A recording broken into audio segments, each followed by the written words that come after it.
আলহামদুলিল্লাহ। আজকে আমরা যে বিষয়টা নিয়ে কথা বলবো সেটা হলো আমরা সবাই জানি বাংলাদেশের মানুষ আজকে খুব কষ্টের মধ্যে আছেন।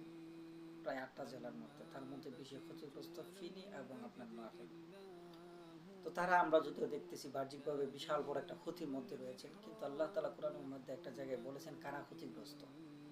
আল্লাহ সূরা আসরের মধ্যে বলছেন আউযু বিল্লাহি মিনাশ শাইতানির রাজিম ওয়াল আসর সময়ের কসম ইন্নাল ইনসানা লাফি খুসর। আল্লাহ এখানে বলছেন প্রত্যেকটা মানুষই ক্ষতিগ্রস্ত।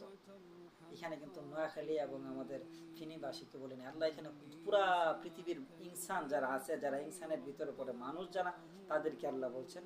তবে হ্যাঁ, এখানে আবার আল্লাহ তাআলা ইল্লা দিয়ে সেটা আলাদা করছেন যে হ্যাঁ, তবে কিছু মানুষ ক্ষতিগ্রস্ত না, তার যারা ক্ষতিগ্রস্ত অন্তর্ভুক্ত হবে না তাদের 4টা গুণ হবে।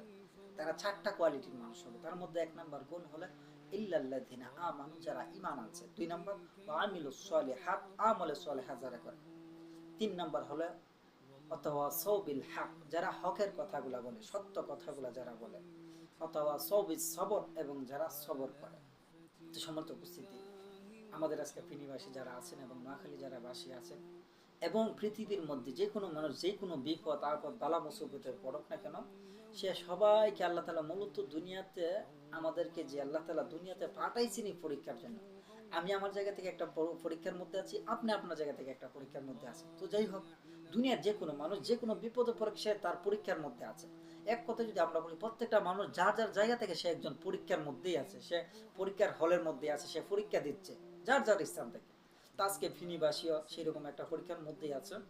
তো আল্লাহ তাআলা এখন আমাদের যেটা করণীয়, ফিনিবাসীদের জন্য আমাদের অবশ্যই আলহামদুলিল্লাহ 3টা গুণ আছে।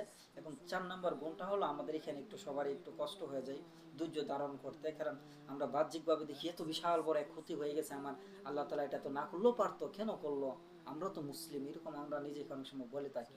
তো যাই হোক, এখন আমরা যদি সবর করতে পারি কি হবে, আল্লাহ তাআলা বলেন যে আমরা সবাই একটা বর্ণনা জানি না, কোনো মুমিনের পায়ে যদি একটা কাঁটাও বিঁধে তখনই কিন্তু তার জন্য আল্লাহ হাসানা রেখেছেন।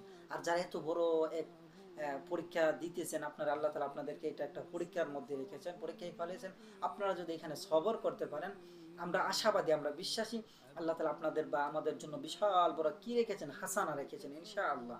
যদিও আমরা আজকে যারা দূরে আছি মানে আমাদের পরিবারের সাথে এখনো মানে খোঁজখবরই নিতে পারতেছি না, তারপর আমরা সবর করি ইনশাআল্লাহ। সবরের জন্য আল্লাহ তাআলা আমাদেরকে বিশাল বড় এক ঝাঁঝা দেবে, এটা আমরা বিশ্বাস করি। তো যাই হোক, সর্বশেষ যেই কথাটা, আমি আমার জায়গা থেকে পরীক্ষা থেকে, আপনি আপনার জায়গা থেকে পরীক্ষার মধ্যেই কিন্তু আছেন। সেজন্য এখন আমরা বর্তমানে 2টা দলে বিভক্ত হওয়া উচিত।